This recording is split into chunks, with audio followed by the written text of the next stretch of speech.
Bonjour à tous, bienvenue sur la chaîne Mécanique Sportive, c'est Nicolas et aujourd'hui je vous présente le nouveau Tiguan en version TDI 150 chevaux dans cette finition R. Le R, ça lui amène ce très joli look côté sportif et comme d'habitude, on va faire le tour du véhicule de l'extérieur, de l'intérieur, faire un tour sur route, tout type de route, de la ville jusqu'à l'autoroute, voir comment il se comporte, voir les consommations et ensuite on se fait un petit débrief à la fin, savoir ce que j'en ai pensé et quels sont les avantages et inconvénients de ce Tiguan. Allez, c'est parti, on commence par l'extérieur. Alors, on commence par l'avant. Alors, comme on peut le voir tout de suite, c'est cette signature lumineuse, je la trouve juste sublime. Donc, c'est un petit peu comme la Golf. Alors, sauf que là, on n'a pas le dessus qui s'allume, on a vraiment juste ces deux décrochements ici, là, ces deux sortes de virgules en LED. C'est super beau. On a bien sûr les phares full LED avec les IQ Light ici, donc avec les phares adaptatifs, les phares automatiques et autres. On essayera de faire une vidéo de nuit si je peux pour essayer de vous montrer tout ça. Ensuite, on a le pare-choc donc de la R. On est sur la finition Airline. Ça nous amène ces grosses, fausses entrées d'air ici qui font un petit peu plus sportif, mais c'est rempli donc il n'y a pas d'air qui passe là du tout. Il n'y a rien à refroidir juste derrière, mais ces encadrements chromés ici avec les rappels de chrome un petit peu partout qu'on a. Donc là sur le capot, ça donne un air vraiment très très sympa. Alors le gris d'habitude je suis pas fan, mais je trouve que là ça lui va vraiment bien cette version à ce Tiguan avec ce gris métallisé clair comme ça. Surtout au soleil, là on a vraiment de la chance, il y a un beau soleil, ça le rend magnifique.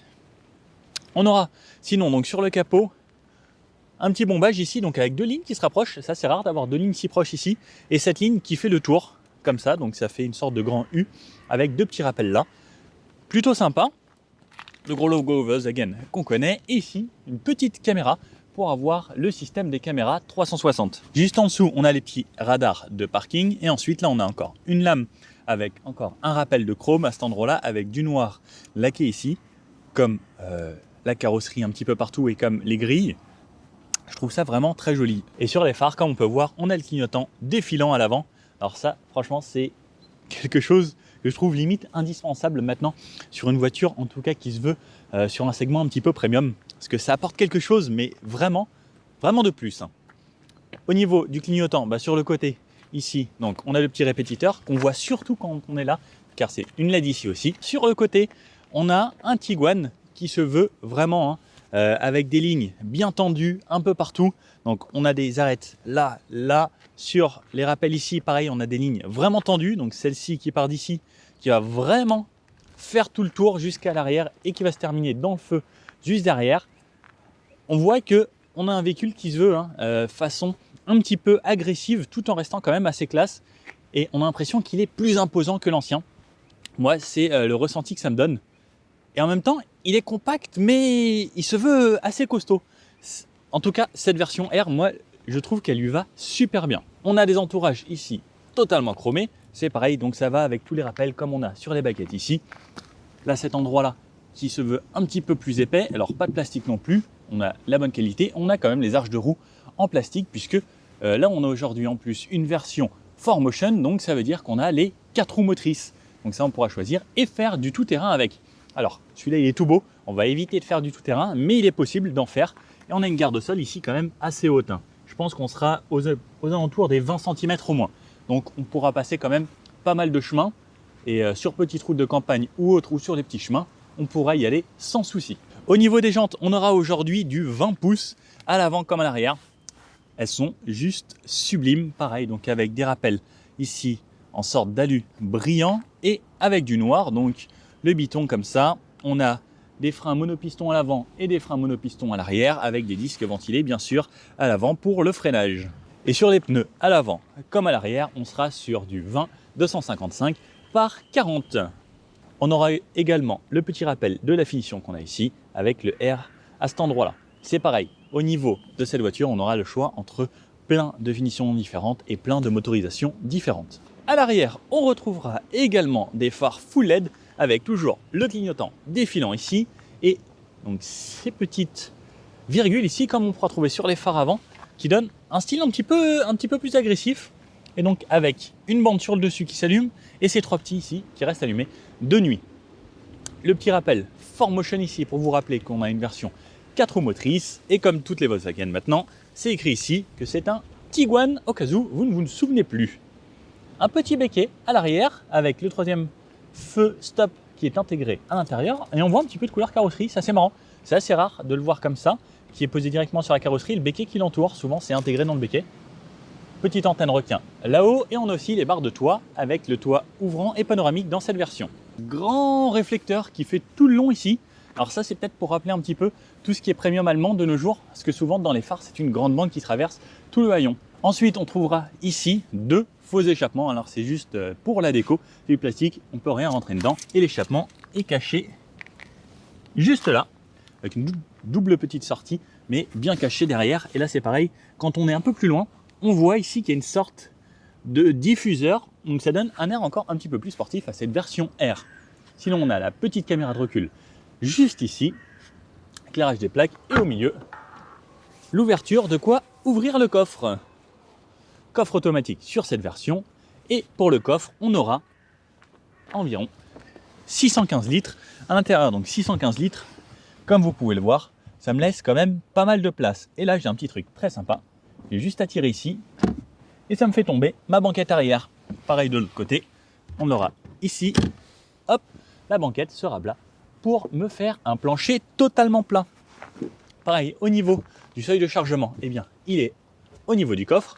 Et en dessous, cette fois-ci, j'ai une roue de secours. Ça, c'est top. Ça se perd de plus en plus sur les voitures de nos jours. Donc on a le cric et notre roue de secours en dessous. On va voir, est-ce que j'arrive à rentrer entièrement de cette façon. Quelle est la distance? Hop. Alors là, j'ai les talons au niveau du siège conducteur. Et voilà, ma tête arrive à ras ici.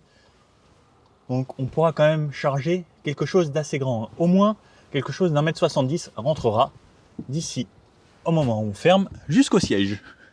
À l'intérieur, on trouvera aussi une prise 12 volts à cet endroit-là, une petite lumière, et sur les côtés des petits rangements pour ne pas que ça bouge, plus des petites agrafes pour les sacs de course. Ça, c'est vraiment top. Au niveau des dimensions de cette voiture, on sera sur 4,51 m de long, 1,84 m de large et 1,66 m de haut ici. Et pour le poids, on sera à environ 1650 kg sur cette version 4 roues motrices. Alors aujourd'hui, sous le capot, on pourra retrouver le 2 litres TDI 150 chevaux couplé à la boîte DSG7. Vous aurez aussi la possibilité d'avoir une boîte manuelle 6 rapports sur ce véhicule. Au niveau des motorisations, on aura le choix, alors un très vaste choix qui commencera à 130 chevaux et qui s'étendra jusqu'à 320 chevaux. Avec ce panel-là, vous avez vraiment de quoi choisir, soit en essence, soit en diesel, soit en hybride. Donc là, on est vraiment servi dans la gamme Volkswagen. Alors c'est pareil comme pour la Golf, on a vraiment le choix de tout ce qu'on souhaite. Pareil sur les finitions. Et niveau tarif, on commence à partir de 34 210 €. Et pour une voiture full option version R avec le top du top, on sera aux environs des 60 000 €. Donc ça vous laisse quand même largement le choix de choisir exactement ce que vous voulez. Et ici, on trouvera donc la trappe à diesel avec les diesels maintenant, il y a le AdBlue. On pourra mettre jusqu'à 58 litres ici. Et avec 58 litres et ce TDI 150, on pourra faire quand même pas mal de kilomètres puisque ça, c'est un des moteurs les plus sobres de sa catégorie. Pour rentrer à l'arrière, très facile d'accès à l'arrière. Le siège à l'avant est réglé pour moi, je fais 1,80 m et regardez l'espace que j'ai à l'arrière. C'est assez impressionnant, je suis vraiment très bien. La banquette, elle est assez inclinée vers l'arrière, donc ça donne une position un petit peu canapé. On sent bien tout de suite. On a sur cette version les sièges en cuir. Alors tout de suite, je sens que par contre, alors ils sont jolis, etc. Ça manque un petit peu du fait qu'ils soient creusés au milieu. Ils sont vraiment quasiment plats. On dirait vraiment une banquette, en fait, un banc. Alors si on se met un petit peu partout, c'est bien parce qu'on peut se déplacer. Mais par contre, je pense que en virage, eh bien, on ne sera pas forcément très bien maintenu comme sur le côté. Voilà. Je pense qu'à l'arrière, on va se faire un petit peu balader s'il y a quelqu'un qui conduit vraiment très dynamiquement en avant. En tout cas, sinon, on est bien installé. On a toujours les petites pochettes ici.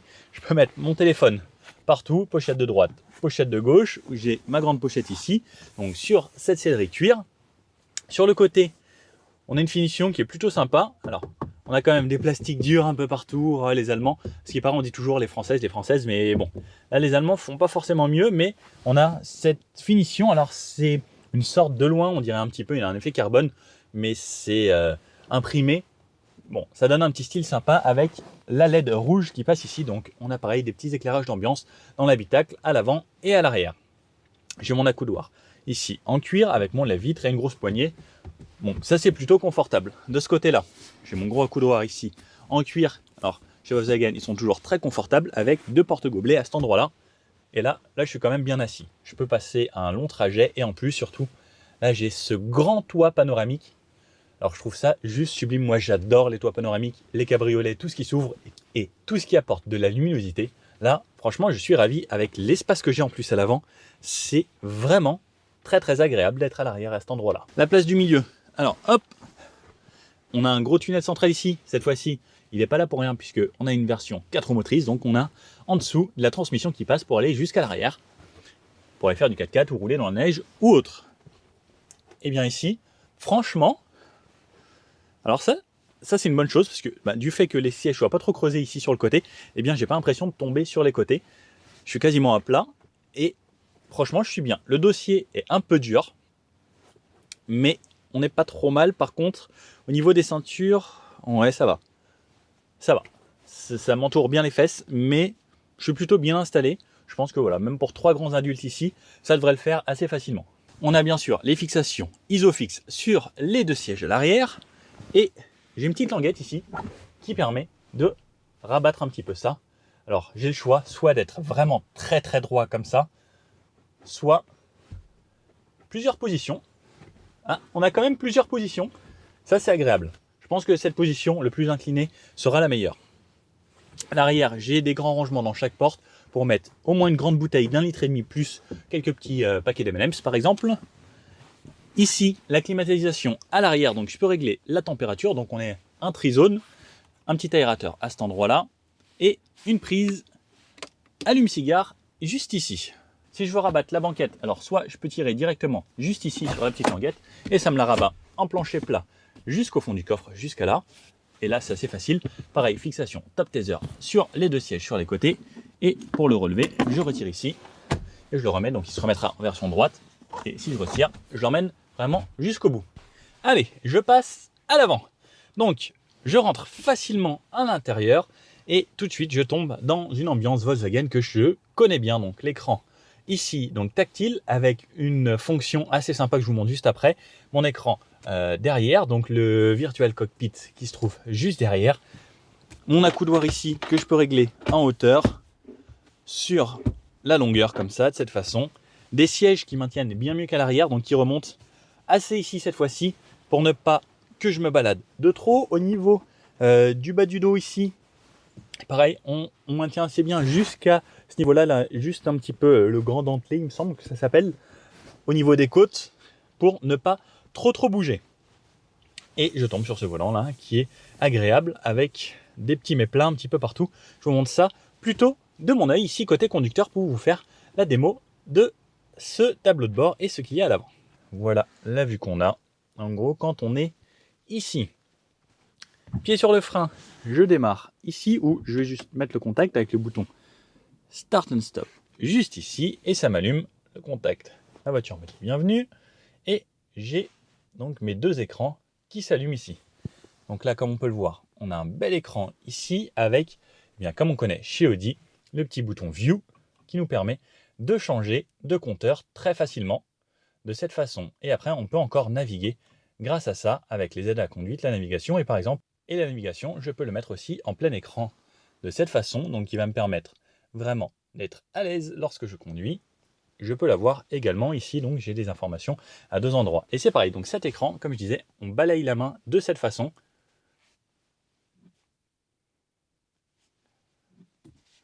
Et cet écran, alors ce qui est sympa, et ce qui est assez marrant, c'est que sans toucher l'écran, je balaye de cette façon, et ça va m'apporter les différents écrans. Alors si vous faites ça et que vous voulez revenir, alors il faudra faire attention à comment vous en servez, mais voilà, c'est un petit peu gadget, ça marche pas forcément tout le temps. Et ensuite, vous avez des écrans avec vos petits widgets que vous pouvez personnaliser à cet endroit-là. Donc par exemple, ça c'est les consommations.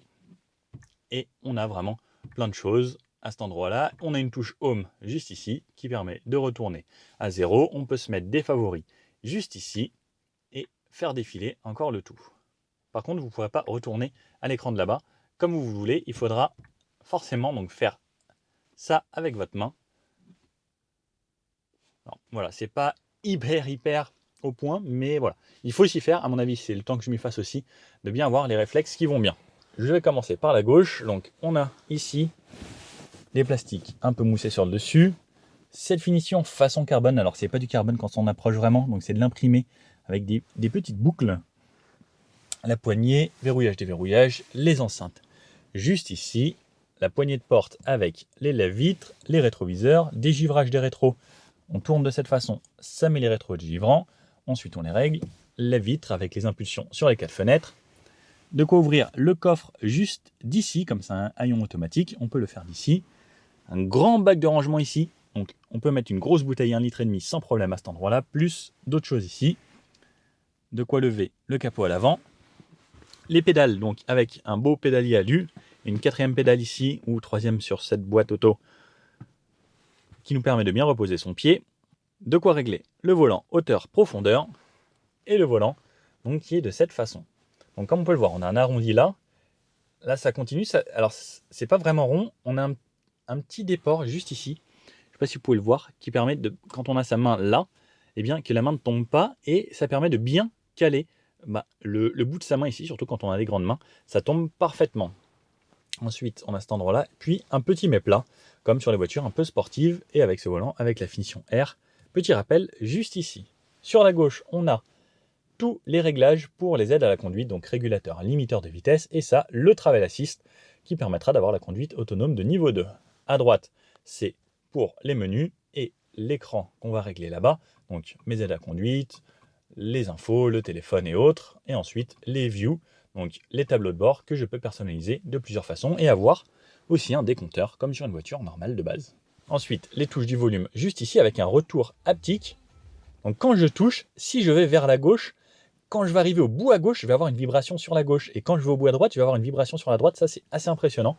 Et pareil pour cet endroit-là, pour changer. Il y a aussi une petite touche que j'adore, le volant chauffant. Ça, c'est le plus agréable en hiver. Ensuite, donc ce tableau de bord de cette façon, les aérateurs très simples, cet écran, donc comme on en a parlé, le bloc de clim ici, donc pareil avec tout qui est sensitif. Donc je peux monter de cette façon ou redescendre de cette façon ou en appuyant directement là.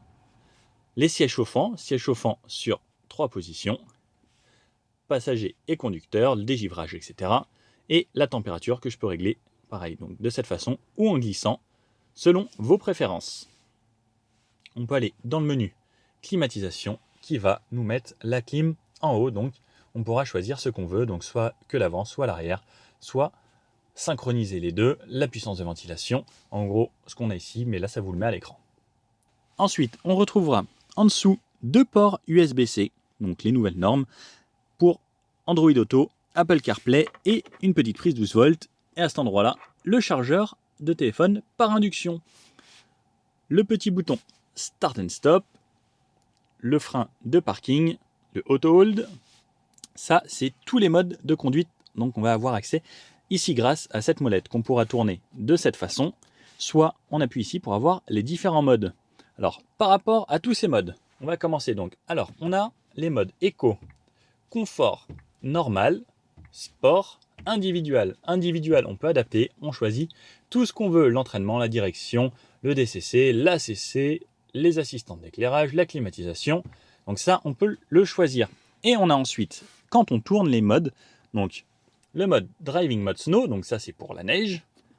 Le mode DCC avec Driving Mode de sélection, donc là c'est le mode ici qui sera le mode route concrètement, où on pourra choisir justement dans les modes qu'on choisit, individuel, confort, normal ou sport. Ensuite on aura le mode Driving Off-Road Auto, donc là la voiture va sélectionner pour vous le meilleur mode. Et ensuite on aura le mode Expert All-Road, ça c'est vraiment si vous voulez aller faire du 4x4 et vous pouvez adapter pareil plein d'options. L'assistante de descente, l'assistant au démarrage en côte, l'aide au stationnement, transmission intégrale, donc transmission intégrale, soit normale, soit off-road, vraiment où ça bloque un peu plus les différentiels et autres, le DCC, la direction, l'entraînement, etc., la climatisation, comme on a sur les autres modes. L'idéal pour la route, c'est de laisser donc de cette façon le mode route, on appuie sur mode et on choisit Le mode éco ou confort, ça ira très bien. Et le mode sport, si on veut avoir une conduite un peu plus dynamique. Un peu plus bas ici, donc on a le rappel avec le 4Motion et le sélecteur ici de vitesse. Donc on appuie juste derrière la petite gâchette et je sélectionne soit parking, soit neutre, soit drive. Et en drive, j'ai 2 modes. Soit sport de cette façon, soit je bascule sur le côté et là je peux passer en séquentiel moins ou plus. Et là je repasse en mode auto ou autosport. Derrière, désactiver le start and stop. Ça, c'est le park assist. J'essaierai de vous faire une petite démo. Et ça, c'est pour avoir les caméras 360 degrés. Donc de cette façon, j'ai mes caméras 360. J'ai cette version folle aussi. On dirait un fisheye. C'est impressionnant. Regardez, un monsieur qui court là-bas. Et je le voyais passer juste ici. Cette version est pas mal. On a ça aussi. Alors ça, c'est ce qu'on trouve plutôt sur vraiment les voitures très premium. C'est plutôt agréable d'avoir tout ça. On l'a aussi de cette façon. Bien sympa. Ensuite, un truc que j'adore chez Volkswagen, c'est ça. Regardez, vous êtes prêts? J'adore ça. Il y en a 2 en plus. Donc c'est des porte-gobelets. Si vous n'en avez pas besoin, vous le rangez. Et ça vous fait un grand espace. Si vous avez besoin, hop, et on peut en mettre 1 ou 2. Ça, c'est top. Et on peut bien sûr refermer cette partie à couloir central, assez profond. Et donc cet accoudoir qu'on peut régler sur plusieurs positions et qu'on peut avancer et reculer. Le siège, donc je vous le montre de cette façon. Celui du conducteur est le même. Donc voilà, des beaux sièges en cuir chauffants et électriques. Et voilà la portière passager. Et ce qui est très sympa dans cette voiture, c'est ce grand toit panoramique qui apporte vraiment une très très belle vision sur notre environnement extérieur. Et dans cette voiture, avec ce grand toit en plus, on se sent vraiment bien, pas étriqué. On a des grandes vitres latérales et on a une bonne vision. Bon, il ne reste plus qu'à aller faire un petit tour sur route alors. Bon, il ne nous reste plus qu'à essayer ce nouveau Tiguan. On va voir ce que ça donne. Ceinture. Hop. Donc, je me suis bien installé, bien sûr, j'ai les rétros électriques. J'adore ce petit rétro ici, borderless. Ça c'est sympa de plus avoir les bords. Ça donne un air quand même beaucoup plus joli au rétro. Pied sur le frein. Start engine ici. J'ai la voiture qui démarre. Alors, on a aujourd'hui une version 2 litres diesel. Petit désavantage pour moi au diesel, c'est alors lorsque les moteurs sont froids ou qu'on est à l'arrêt, on entend un petit peu le moteur diesel avec ce tac tac tac tac tac tac tac caractéristique du diesel. Pour ça, je préfère l'essence, mais le diesel, je préfère pour l'autonomie et le confort sur autoroute par exemple, puisqu'on roule plus sur le couple. Et c'est quand même très agréable aussi d'avoir un diesel pour consommer quand même beaucoup moins. Donc hop, je tire sur mon petit bouton, je me mets en drive et c'est parti. Donc le frein à main se désactive automatiquement. Alors regardez, je vais vous faire le rayon de braquage tout de suite. On a une voiture qui se débrouille pas trop mal. C'est pas ce qui se fait de mieux, mais ça va. On pourra se faufiler à peu près partout de cette façon. Donc on va commencer avec un petit bout de ville. Je déteste ces dodanes là, les bandes comme ça, horrible. Donc hop, alors je vais m'en mettre un petit peu plus proche. On entend, on a une boîte qui passe les rapports en dessous de 2000 tours minute lorsqu'on est en mode éco. Donc comme je disais, les modes on peut choisir ici. Donc là j'ai mon mode éco. Sous les 2000 tours, eh bien la boîte va passer les rapports et je peux jouer aussi. On a des petites palettes juste derrière, j'ai oublié de vous le dire. Et je peux jouer avec ma boîte en manuel de cette façon ou comme je disais de cette façon et passer ou rétrograder les rapports. Eh bien à cet endroit là, si je veux repasser en automatique, je me remets en D et là la voiture repasse en D. Et si je veux passer en boîte sport, je tire une fois, là je suis en boîte sport. Donc on a vraiment plein de possibilités, palette séquentielle avec le levier ici, sport et normal. Alors sur un petit dodan, on va voir ce que ça donne. Ouais, c'est plutôt confortable, ça reste assez ferme. Toujours Volkswagen reste assez ferme souvent. Plus là on est sur la finition R, donc avec des grandes jantes en 20 pouces. Donc ce qu'il faut savoir, c'est que plus les jantes sont grandes, plus les pneus sont fins. Et ça contribue aussi au fait que la voiture soit un petit peu plus rigide. Parce que plus on a une gomme grosse, c'est comme de la mousse, plus vous avez une éponge assez grosse, et plus ça va absorber les chocs. Allez, on va aller se mettre à 50. Hop. Donc, j'ai bien sûr toutes les aides à la conduite, comme je le disais. Moi, ce que j'adore, c'est le Travel Assist. je me règle ma vitesse, là il y a des lignes, hop, et la voiture va faire sa vie. Ça, c'est quand même l'idéal. 50 km/h, on s'adapte aux panneaux. J'ai la lecture des panneaux, alors ils ne s'adaptent pas automatiquement, ça c'est pas plus mal parce que des fois ça peut être embêtant selon les zones. J'ai l'affichage des panneaux, je me règle la bonne vitesse et là je laisse la voiture faire. 50 km/h, on n'entend quasiment pas le moteur. Alors on sait qu'il y a un moteur qui tourne, mais là je pourrais pas vous dire si c'est un diesel ou un essence tellement que c'est silencieux. Donc c'est comme la Golf 8 qu'on a essayé, donc c'est le même moteur, 2 litres, 150 chevaux. Je le trouve très agréable ce moteur, et surtout niveau consommation, en tout cas sur la Golf, on était en dessous des 5 litres sur une moyenne. Donc c'était impressionnant, on va voir ce que ça donne avec ce Tiguan. Donc à 50 c'est top, et si je me mets à 70, donc la voiture relance assez bien, c'est un diesel, et à 70, pareil, je suis en 6ème vitesse, j'entends quasiment pas la route, très léger de roule, très léger bruit de roulement, puisque on sait qu'on roule, on a quand même des jantes assez grosses, mais c'est hyper agréable. Franchement, rien à dire. Niveau insonorisation, on est très bon chez les Allemands. Et niveau donc conduite, même en éco, on a une voiture qui est assez réactive.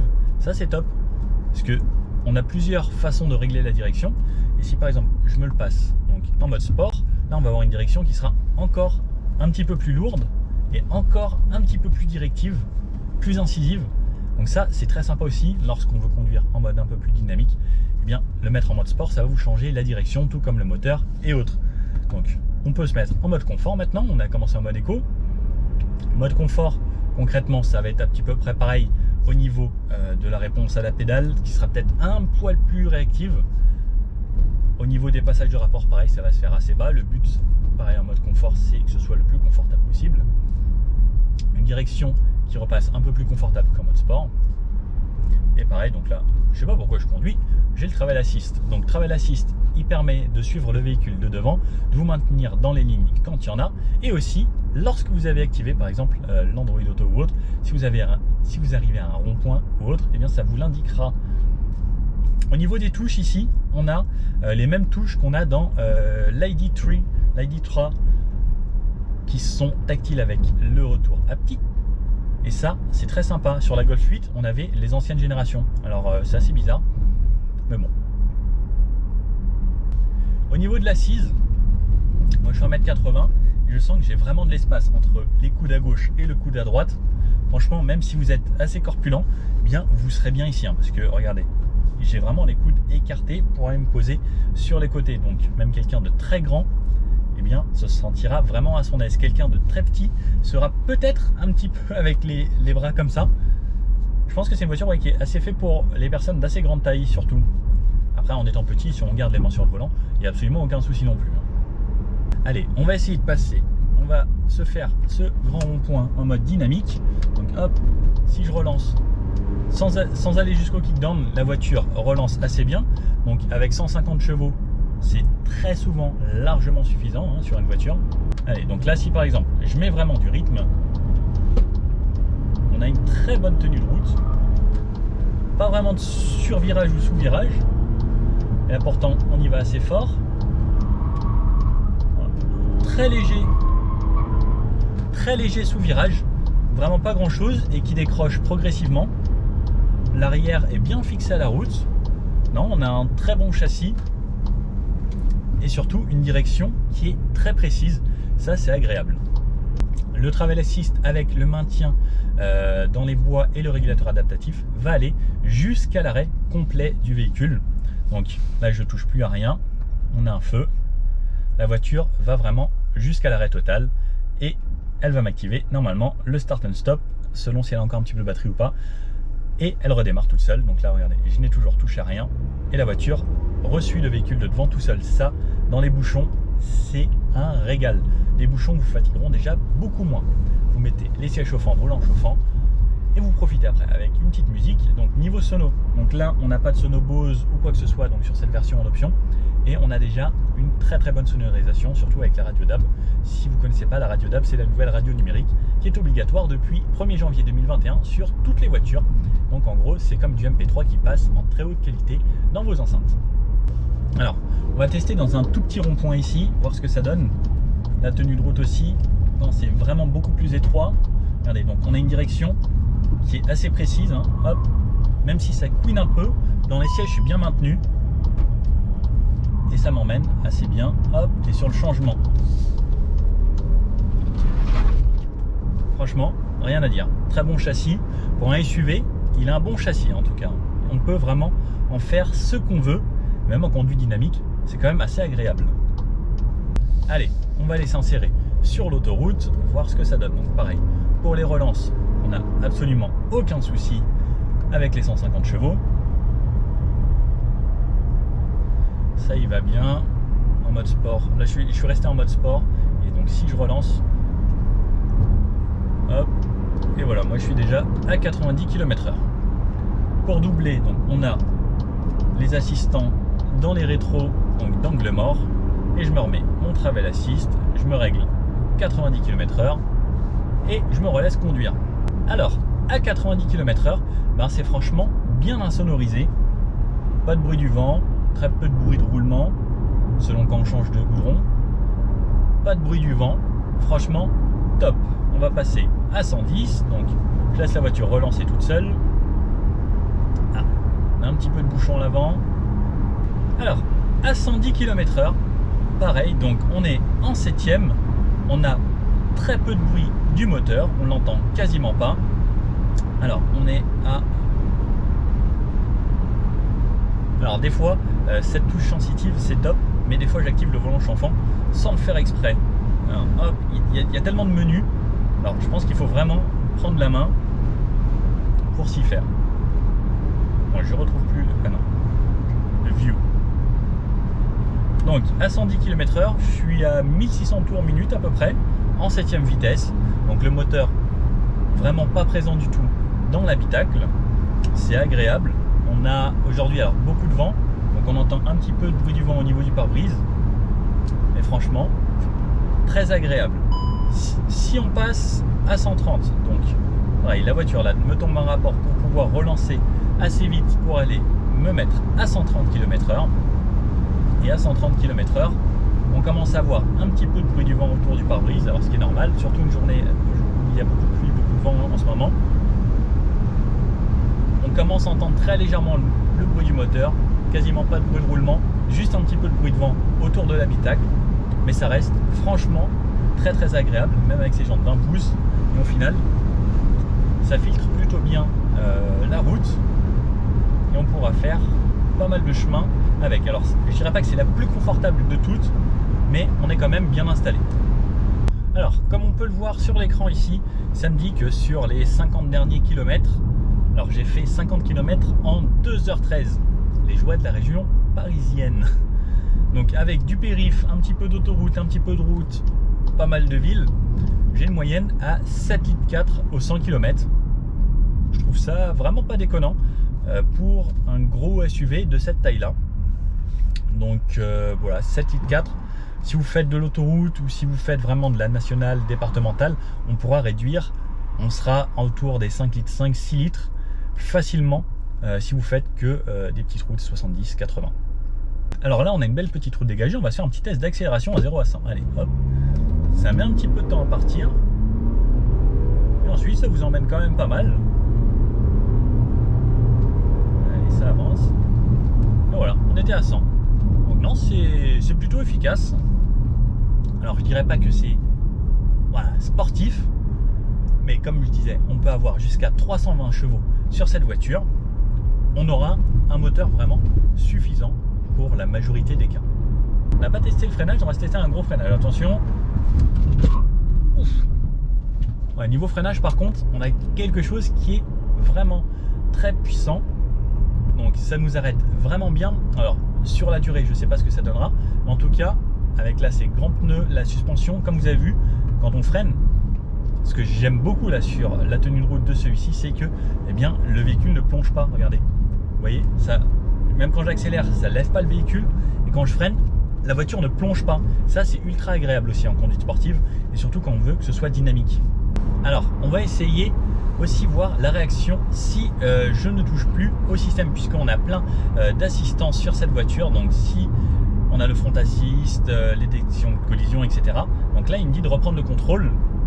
Il n'y a personne autour de moi, il y a juste quelqu'un devant. Donc là, je vais toucher à rien. Donc on va voir ce qu'il va me faire pour me prévenir. Ah, il met des petits coups de frein, genre, reprends le contrôle. Ah, là il sonne. Et là, il va aller jusqu'à l'arrêt complet du véhicule avec les warnings tant que je ne reprends pas la pédale d'accélération. Donc la voiture allait s'arrêter gentiment en me mettant les warnings sur le côté de la route. Pas mal. Ça change de la Seat, la Seat, elle essayait vraiment de vous réveiller, ça tirait l'ascenseur, ça fait bah, bah, bah, bah, bah. Ça mettait des gros coups de frein, ça mettait des coups de klaxon. Celle-ci, elle est quand même plus civilisée, elle va aller s'arrêter gentiment sur le bord de la route.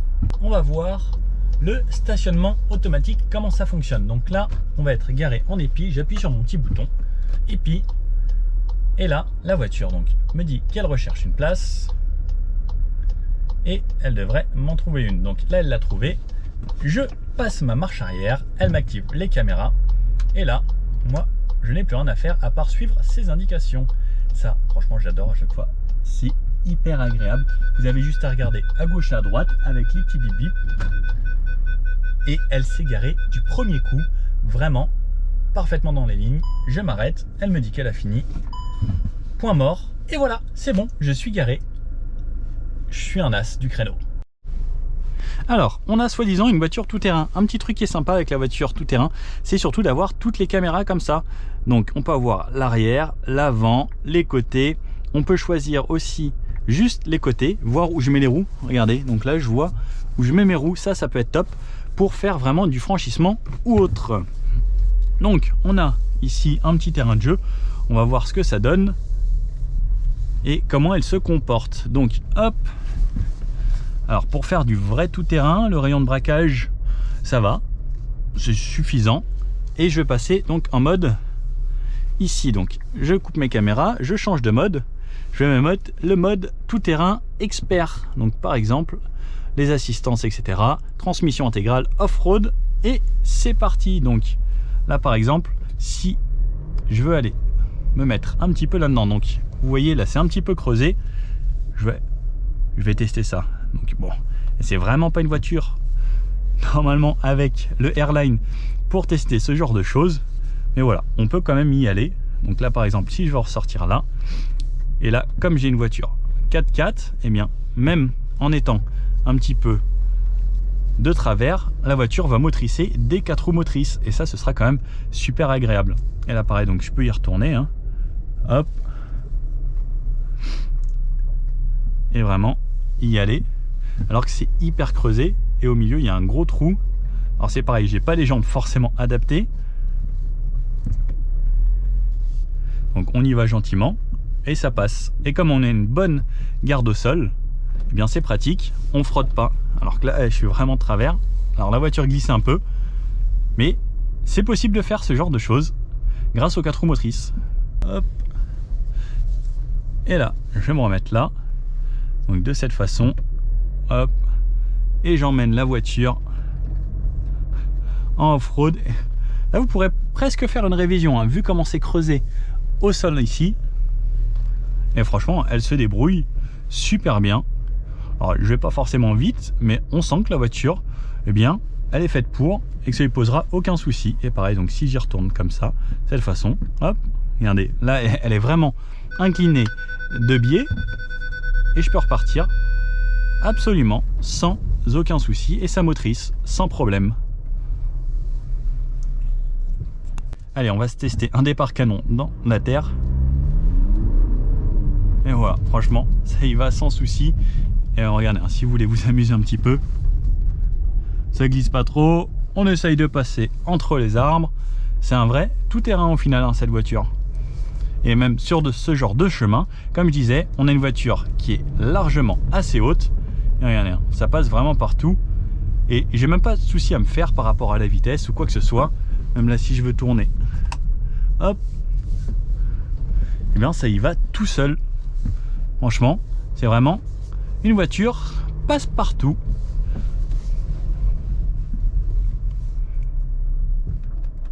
Coucou! Alors, je vous fais un petit point de vue côté conducteur pour vous montrer ce dont à quoi ça ressemble directement de mon point de vue lorsqu'on roule. On a l'écran digital ici, donc qui est très grand et qui vraiment occupe tout, avec juste sur les côtés il y a les informations pour l'essence et la température sur la gauche. Cet écran ici, comme on disait, on balaye comme ça de la main, en fait sans le toucher. C'est assez marrant. Alors c'est un petit peu gadget, mais bon, c'est assez fun. Lorsque l'on s'arrête, on a le start and stop.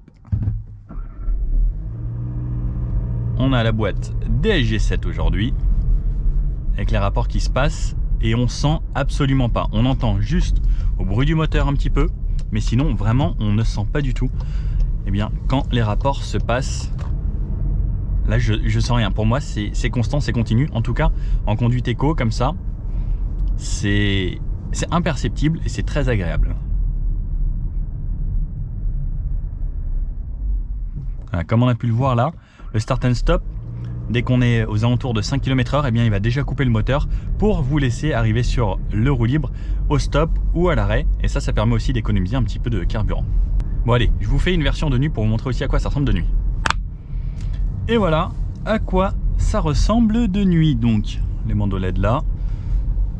Et on a quelque chose de vraiment simple. Hop, et quand je tourne, donc les phares ne sont pas directionnels, ils sont adaptatifs. Donc ça veut dire que de nuit, sur les petites routes de campagne, ils se mettront en plein phare, tout seuls. Et si je croise une autre voiture, eh bien les phares se remettront en mode normal. Je vous montre aussi rapidement au téléphone, vu de l'extérieur, à quoi ça ressemble. Quand j'ouvre la voiture, donc ça s'éclaire de cette façon. Donc je vous montre vraiment les phares. Hop. Et donc là, voilà à quoi ça ressemble de nuit sur l'avant.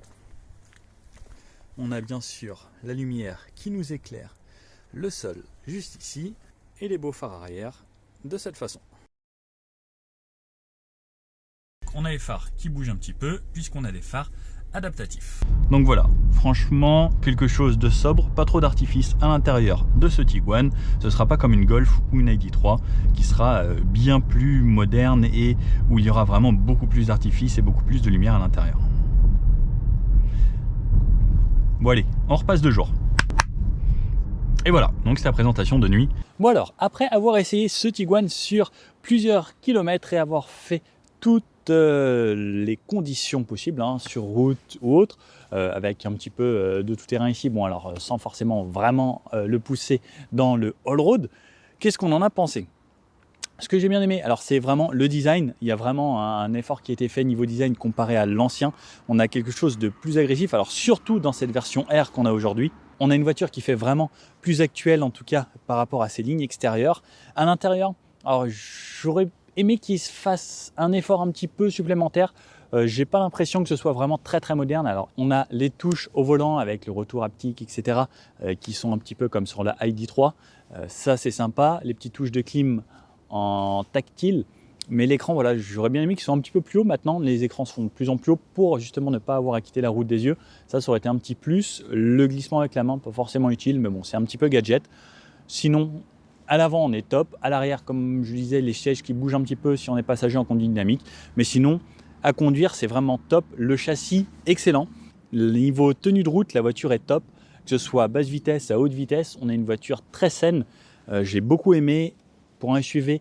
Le fait qu'au freinage déjà la voiture ne plonge pas, ça c'est hyper agréable. Ça évite que ça fasse vraiment bateau. Pareil en virage, la voiture elle se balade pas de gauche à droite, ça donne pas le mal de mer. Ça c'est hyper agréable. Alors c'est peut-être la version R qui veut ça aussi, hein. Les jantes avec du 20 pouces c'est top. Malgré le fait qu'elles soient assez grandes, ça reste plutôt confort. Alors c'est sûr que si je souhaitais vraiment une voiture hyper confortable, prenez pas de version R, prenez une version normale avec des jantes en 17 pouces par exemple. Ça vous permettra d'avoir des pneus plus gros et là vraiment d'améliorer encore une fois le confort. L'option toit ouvrant, je vous le conseille, avec le grand toit panoramique, ça amène de la lumière dans l'habitacle. Ce gris est plutôt joli, j'aurais adoré l'avoir en bleu, mais au final ce gris avec les beaux reflets au soleil qu'on a, il a vraiment quelque chose de très sympathique qui change des grilles habituelles. Au niveau des points positifs, on a aussi le fait que ce 2 litres 150, eh bien, il consomme vraiment pas grand-chose, hein. On est en dessous des 7 litres de consommation moyenne en ayant fait des bouchons d'autoroute, de la ville, etc. Donc c'est plutôt bien pour un SUV de cette taille, donc sans hybridation ou autre. Si on fait que de la petite route, on sera aux alentours des 5-6 litres, ce qui est correct. On a aussi un 4 roues motrices, ça aussi, ça joue aussi sur la consommation. Ce 2 litres 150 chevaux, il est bien, il manque peut-être un petit peu de pêche pour emmener la voiture. Avec une version R, j'aurais mis un petit peu plus de chevaux. Sinon, il est vraiment agréable à conduire au quotidien. La boîte DSG7 elle commence à être bien connue chez Volkswagen. C'est hyper agréable à conduire, c'est fluide, c'est doux. On n'entend pas trop le moteur, alors à part en ville et quand il monte un petit peu dans les tours, sinon sur autoroute, vraiment confortable, c'est bien sonorisé. Donc pour moi, vraiment une bonne auto, mais qui aurait pu être un petit peu plus moderne à l'intérieur. C'est voilà, le petit reproche que je pourrais lui faire. Sinon, voilà, on reste chez Volkswagen, on a une bonne voiture. J'espère que cette vidéo vous aura plu. Si ça vous a plu, n'hésitez pas à mettre un petit pouce bleu comme ça vers le haut. Si vous avez des questions, n'hésitez pas à la poser en commentaire. Si vous avez d'autres choses à dire, n'hésitez pas dans les commentaires toujours. En tout cas, je vous remercie d'avoir regardé cette vidéo. C'était Nicolas et je vous dis à très bientôt. Ciao!